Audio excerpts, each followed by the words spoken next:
Hello tout le monde et bienvenue dans ce nouveau format où je vulgarise une actualité scientifique.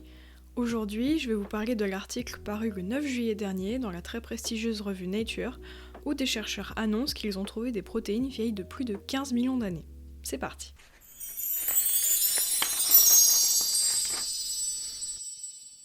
Donc comme je le disais, le 9 juillet dernier, des chercheurs américains et kenyans ont publié un article dans la revue Nature, qui est la revue scientifique la plus prestigieuse avec Science. Et dans cet article, ils présentent leurs recherches qui ont permis de mettre à jour des protéines datant de presque plusieurs dizaines de millions d'années.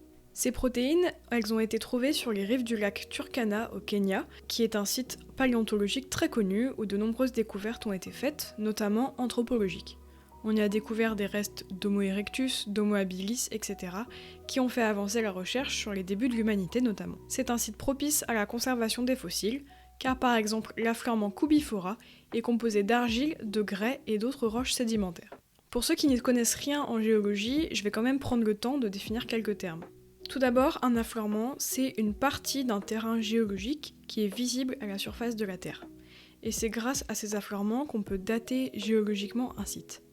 On retrouve 3 types de roches sur Terre et qui sont visibles donc sur les affleurements. Tout d'abord, on a les roches magmatiques qui sont donc du magma qui a refroidi et s'est solidifié jusqu'à devenir un caillou bien dur. En roches magmatiques, on a par exemple le basalte, le granit. Ensuite, on a les roches sédimentaires qui sont un ensemble de sédiments comme de la matière organique, du sable, de la poussière, des roches érodées, etc., qui ont formé une roche à force de s'accumuler et d'être compressées au fil du temps. Dans les roches sédimentaires, on a par exemple donc le grès, l'argile, le calcaire, le charbon, donc qui sont plutôt des roches friables. Et enfin, on a les roches métamorphiques, où c'est tout simplement des roches soit magmatiques, soit sédimentaires, qui se sont métamorphosées. C'est-à-dire que sous la pression ou l'augmentation de la température, la composition des roches va changer et elles vont donc se métamorphoser. Dans ce groupe, on peut retrouver le gneiss, le schiste, etc. Tout ça pour dire que lorsqu'un animal va tomber, par exemple, au fond d'un lac ou dans la mer, s'il est tout de suite recouvert par des sédiments comme du sable, il ne va pas se décomposer et pouvoir être conservé. C'est pour ça que dans les régions où les roches sédimentaires sont dominantes, on a évidemment beaucoup plus de chances de retrouver des fossiles bien conservés, ce qui est le cas à Turkana. Et avant de parler de l'article plus en détail, je vais faire un deuxième rappel de géologie. Je sais que pour beaucoup la géologie c'est chiant et on parle juste de pierres et de cailloux, mais je vous promets que déjà quand c'est bien raconté c'est passionnant et en plus ce que je vous dis là ça va servir dans les prochains épisodes sur la paléontologie. Donc la question à laquelle je vais répondre c'est mais comment on sait que ces fossiles ils ont tel âge, que ces protéines elles ont tel âge? Eh bien on utilise la datation. On a 2 types de datation en géologie.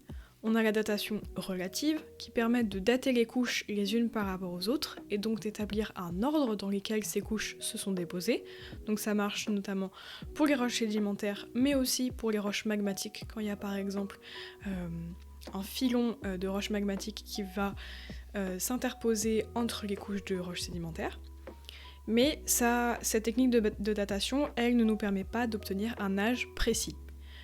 Pour ça, on utilise la datation absolue, qui se base sur la désintégration d'atomes.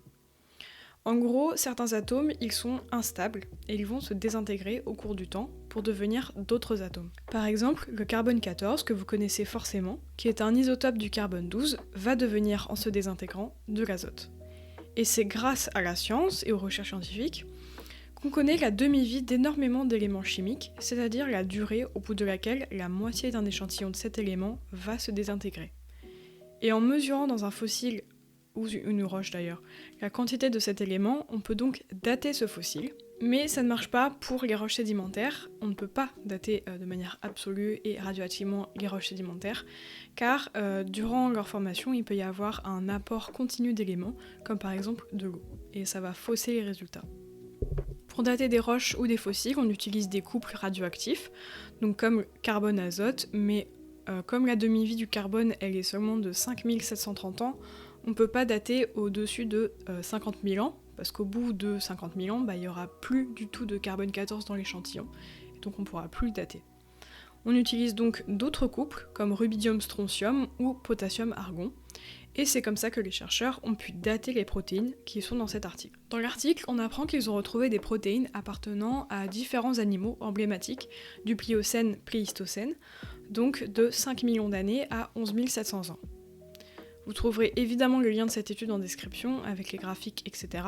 Mais par exemple, ils ont pu extraire des protéines appartenant à Deinotherium, qui est un cousin de notre éléphant actuel, à l'exception qu'il avait les défenses accrochées à sa lèvre du bas et était elle-même courbée vers le bas. Donc il avait une tête un peu bizarre, mais il ressemble tout à fait à un éléphant. Mais ils ont même trouvé des protéines bien plus vieilles, notamment de 29 millions d'années, ce qui nous amène à l'Oligocène avec Arcinotherium, un cousin du rhinocéros, avec 2 défenses mais positionnées sur le même plan, comme pour un lance-pierre. Et là vous allez demander, mais Sarah, pourquoi c'est si intéressant que ça de retrouver des protéines aussi vieilles ? Eh bien déjà parce que les protéines, mais aussi l'ADN, c'est super fragile et ça se conserve très rarement, et encore moins dans un environnement chaud et humide. Avant cette étude, les plus vieilles protéines qu'on avait réussi à extraire, c'était en 2016 dans une coquille d'œuf d'autruche datant de 3,8 millions d'années. Et pour l'ADN, j'ai pas exactement d'où c'était extrait, etc. Mais j'ai vu le chiffre 2 millions d'années pour l'ADN le plus vieux extrait. Mais cette fois, les protéines ont été prélevées dans les dents des spécimens. Elles ont donc été protégées par les composantes minérales très denses de l'émail des dents. Et ces dents, donc, c'est un organe très utile en paléontologie, parce que ça permet de déduire beaucoup de choses sur la façon de vivre de l'animal qui est étudié. Elles peuvent nous donner des informations sur les régimes alimentaires, les habitudes de chasse, l'environnement, etc. Pour analyser ces protéines, les chercheurs ils ont utilisé 2 méthodes, la chromatographie liquide et la spectrométrie de masse. Je ne vais pas rentrer dans les détails parce que je m'y connais pas du tout, mais ce sont 2 méthodes qui permettent de séparer les composés chimiques et les molécules. Et dans ce cas, cela permet de séquencer les protéines, ce qui est très utile pour faire de la phylogénétique. En effet, comme je l'ai expliqué dans l'épisode sur le tardigrade, les protéines, elles sont codées par l'ADN, et donc les protéines peuvent nous indiquer les liens de parenté entre les espèces et établir des arbres phylogénétiques. Les chercheurs ont d'ailleurs pu en établir un, et même si certains liens de parenté sont très questionnables, c'est normal, car la quantité et la qualité des protéines extraites sont quand même moindres.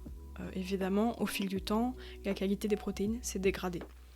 Mais en tout cas, cette première étude, elle ouvre la porte à de nouvelles possibilités, et en plus, elle permet de prouver des hypothèses, comme par exemple le fait qu'Arcinotherium, le rhinocéros lance-pierre, fait partie de la famille des afrothériens, dont font partie les éléphants d'Afrique, mais aussi les lamantins, les dugongs et le Deinotherium que j'ai évoqué précédemment avec les défenses. Pour résumer tout ça, on a retrouvé des protéines dans des dents de fossiles qui ont été très bien conservées, non seulement parce que c'est un site très propice à la fossilisation, mais aussi parce que l'émail des dents les a protégées.